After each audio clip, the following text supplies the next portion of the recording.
No dia 8 de agosto, nós recebemos em audiência aqui na comissão 3 integrantes ou ex-integrantes egressos de diferentes acampamentos no sul da Bahia.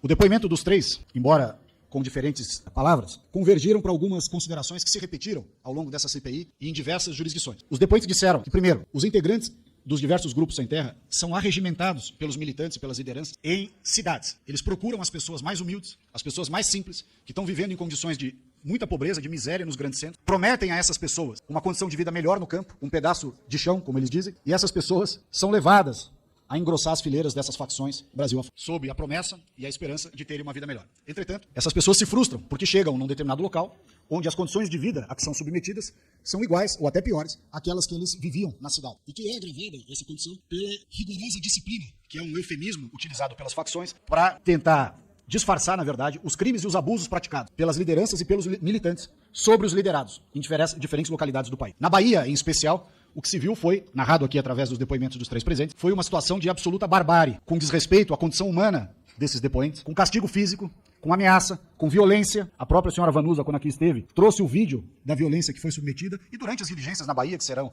mais adiante narradas, foram trazidos vários outros depoimentos de casos absolutamente análogos e que até uma senhora de 80 e poucos anos relatou, gravado, e consta aqui nos autos, que foi obrigada a deixar o acampamento no meio da noite, 80 anos, porque se recusou a participar de uma invasão de terra, que obviamente, pelo eufemismo utilizado, é chamado por eles de ação ou de ocupação. Mas esse é apenas um dos inúmeros casos que foram carreados aos autos pela diligência da CPI Bahia. Uma série de imagens, vídeos, são anexadas aos relatórios a cada um dos tópicos que estão aqui presentes. Segue ainda a senhora Vanusa dizendo que você só descobre, depois de anos, que a prática não é para a terra e que a visão não é a produção, dito pelos próprios grupos, pelos grupos do movimento. Que o MST tem um trabalho de base, que pega os militantes, coloca nas cidades vizinhas, o foco nas favelas, e que onde as pessoas pagam aluguel, que moram até mesmo embaixo de marquises. Diz ainda que essas pessoas, é importante, leva essas pessoas para as áreas. Aí a gente pessoas que pagavam aluguel, param de pagar aluguel, mas vão viver sem energia, sem luz, sem água encanada, e aí a gente vai iludido. Quanto às invasões de terra pública, declara ainda a depoente que, uma vez presente nesse acampamento, a gente começou a participar das ações. São os eufemismos para as invasões e os crimes. Morando em barraco e participando das ações. E logo em seguida, uma das primeiras ações que eu participei foi da invasão de uma prefeitura no município do Prado, onde está esse acampamento onde ela morava. O objetivo era forçar o prefeito. A pauta que vinha era para que a gente tinha que forçar o prefeito. Na época, era um prefeito a atender às reivindicações do MST. E depois, a gente sabia que os líderes tinham ganhado vários litros de diesel, que a gente sabia que tinha ganhado casa alugada para um militante. Mas a pauta que eles foram tratar não era atendida. O transporte escolar continuava ruim, a escola continuava do mesmo jeito. As narrativas, senhoras e senhores, dos diferentes ex-integrantes do MST, todas convergem, embora cada um com as suas palavras, com a sua maneira de descrever. Eles demonstram que há uma exploração covarde das lideranças sobre os liderados, que continuam eles próprios vivendo na miséria, enquanto os líderes e militantes prosperam. Ela relata em detalhes, constam não só da audiência aqui presente, mas do relatório foi transcrito, toda a violência que ela sofreu junto com a filha pequena, quando, depois de ter pleiteado e trabalhado para receber o título de propriedade, isso indignou a liderança, que não quer, repito, as lideranças não querem que os liderados recebam título e com isso se libertem, se emancipem, e ela foi retaliada por instigar os seus colegas a lutarem pelo recebimento do título definitivo, culminando, inclusive, como ela demonstrou aqui, e nós vimos ao longo das diligências da CPI na Bahia, culminaram com a expulsão da dona Vanusa e da filha pequena, mediante violência, no meio da noite. Nós fomos ao acampamento, mais à frente diremos. Este depoimento dos ex-integrantes do MST do sul da Bahia indicaram que as ações criminosas, inclusive aquela perpetrada contra a própria senhora Vanusa, que evidentemente testemunhou pessoalmente os fatos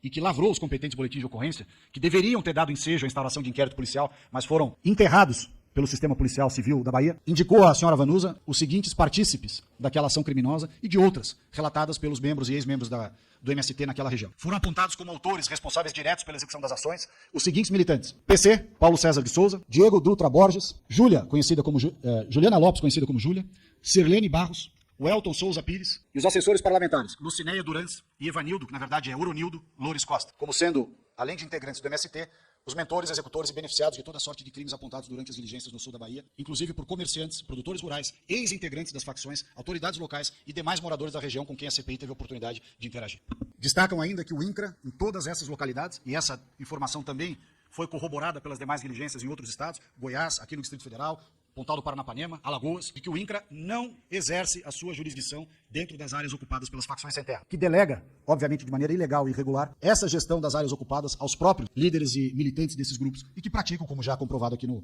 relatório, uma série enorme de abusos e crimes contra os próprios integrantes das facções. Os depoentes da Bahia relatam ainda que procuraram se socorrer do auxílio não só da Polícia Militar da Bahia, naquela região, como também do Gabinete Político do Governo do Estado, da Casa Civil do Governo do Estado da Bahia e da Polícia Civil, tendo todas as suas iniciativas em busca de auxílio contra os abusos e crimes perpetrados contra eles pelas próprias lideranças do Movimento Sem Terra no sul da Bahia, todas as ações por eles solicitadas foram negadas ou não foram implantadas. O que demonstra, evidentemente, um absoluto conluio da autoridade governamental da Bahia com essas ações, não só contra os produtores rurais, mas contra também os integrantes das comissões, né, dos movimentos, das facções. Portanto, esta é a razão pela qual a Bahia se tornou, e nós veremos isso mais adiante, um caso absolutamente à parte quando comparado aos demais estados do Brasil. A Bahia realmente atingiu um nível de barbárie que não é visto em nenhum outro estado da federação. Esse movimento no sul da Bahia age criminalmente. Isso dito, ex-integrantes dessas facções. Lembrando que está registrado nas diligências, restou registrado nas diligências no sul da Bahia, por diversos outros integrantes e acampados e assentados naquela região, a mesmíssima descrição de que dentro dos movimentos, pelos próprios líderes do movimento, se praticam graves crimes contra os próprios integrantes. Outra questão importante que foi dito aqui pelos depoentes por ocasião da sua vinda, e que foi